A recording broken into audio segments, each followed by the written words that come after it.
Hey guys, today we're talking about henna or henna in Arabic. So henna is a leaf from a tree and there are a bunch of leaves that have been dried and crushed and they make a paste that's kind of like greenish that you can put on your hair as a mask.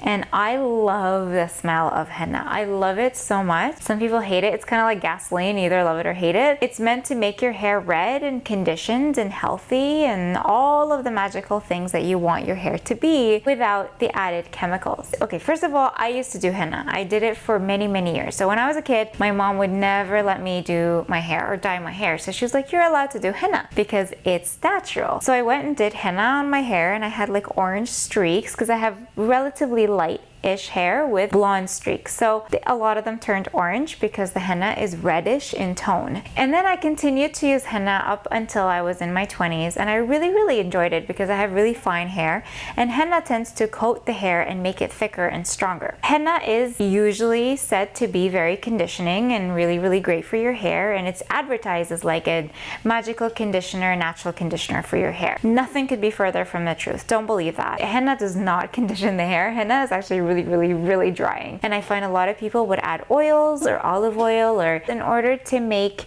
the henna a little bit more moisturizing, but I think that actually stops the henna from absorbing into the hair. So hairstylists generally hate it because not that it's hard to get out of the hair, but we really don't know where the source of the henna comes from or how it works with the hair. There's really no studies that have been done on henna, so we don't know what it's doing to your hair. When I used henna, it made my hair really strong and thick and healthy, and it felt like what it would feel like if you were doing a protein treatment. Henna coats the hair. So this is your hair strand.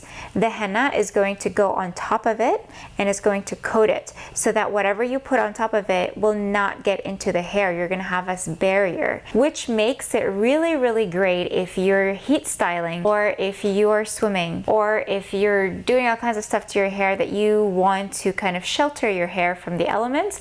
Henna is actually really great. When I did henna, my hair was it was like bulletproof. It was amazing. It was so strong and it felt really healthy, but the ends were really dry. My ends tend to get dry anyway. Henna just kind of amplified that. So henna usually comes from, I think, Sudan, Yemen, Pakistan. I think those are the main areas, and India. I think India. So Africa, maybe Africa as well. But there's so many different types of henna. Usually every type from wherever you get it from usually has a different color. So the Yemeni henna tends to be more like reddish tint. I think the ones from Pakistan tend to be more orange. So they're very bright. So if you use something from Pakistan, you're gonna end up with really bright orange hair. So it really depends where you're getting the henna from. So as far as hairstyling goes, if you wanna go blonde after getting henna done, brace yourself because it's probably not gonna happen. First of all, your hair is red.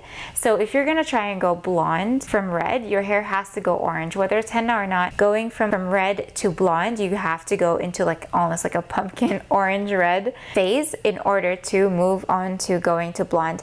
That means that there is going to be damage as well. But a lot of hairdressers are not going to touch hair that has henna in it because we don't know what's going to happen to the hair. We really have no idea. Another thing is with henna, you're going to put it all over your hair and you're going to do it maybe say once a month, once every couple weeks, because it's natural, right? So a lot of times you're going to continue doing it because it feels good. But what happens is that your hair is being coated in different areas. So the hair up here is going to have less henna than the hair down here. And then when you go to bleach it or you go to color it, the hair down here is going to have way more coating than the hair up here. So say I put bleach on this, I'm probably going to have bright yellow here, orange, and red on the end. So you're gonna have banding. You're not gonna have an even distribution of color because it's not professionally applied. You're doing it at home, kind of like box dye. So you're gonna end up with a lot of banding, a lot of blotches, and a lot of really patchy hair color. I once went to a hairdresser and I told him that I have henna in my hair. Can you take me to blonde? And he said, yeah, sure, sit down. I should have known better. He fried my hair. He bleached my hair twice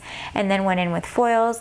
But the ends of my hair were completely fried, full of split ends, and he didn't even tell me. So, don't take a chance on it. I have lightened hair that has been through henna before, but it was a process. I did it on my mom, and her hair up here took better than the hair back here. So the hair back here was like orange, like bands of really ugly orange, and up here it was blonde and it lifted really well. So every piece was different. Here it was a little bit patchy, here it was a little bit blonde, here it was like white, and you're like, okay, what am I gonna tone you with? Like, what are you gonna end up with? We don't know what the end result is gonna be, and we could end up really damaging your hair, and we don't want that to happen. We don't want to hurt you. As far as henna that is colored, there is no such thing as colored henna. Black henna is actually toxic, and it's not allowed in salons anymore in the Middle East, as far as I know. A lot of people have allergic reactions to it. It's actually completely chemical. There is no black henna. I used to think there was such a thing as black henna. Turns out there isn't, and it's basically just all toxic chemicals. If you ever buy black henna, if you're in the Middle East or you're in the eastern part of the world and you buy black henna, if you smell it, it really reeks. Like, it smells just like chemicals. And if you buy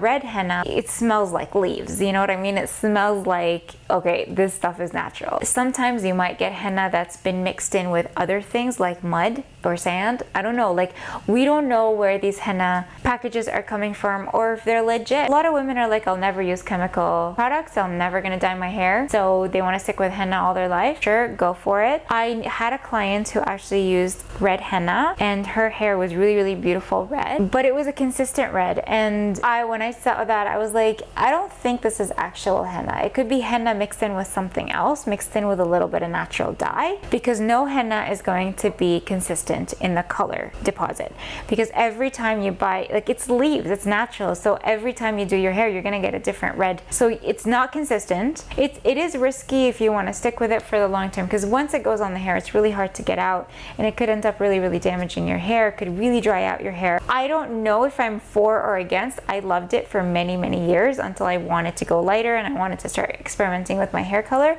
and then I was like, never again. And then I became a hairstylist, and I'm like, never again am I doing henna. You just got to do your research and talk to other people who have done it and where they've gotten their henna from. But please just keep in mind that a lot of the henna that's on the market is not real. It's not 100% natural, even if they claim that it is. I don't think it is, because who's to say that they're not cheating in their formulas? When you go to the salon, we know exactly, you know, we're using Goldwell, we're using L'Oreal, we're using Aveda, and we know the exact number of volume we're using. We're using 6 volume or 9 volume or 10 volume or 15 or 20 volume or 30 volume, and we know exactly how that's going to react with the hair, because it's chemistry. It's pure chemistry, and we've studied this for many years, and we know how it's going to work. With henna, it's really tricky. So I just urge you to do your research and speak to as many people as possible before you take a step and go ahead and use henna. If you guys have any questions, leave them in the comments below. You can always find me on Instagram at Lina's Makeup, and I'll see you in another video. Bye!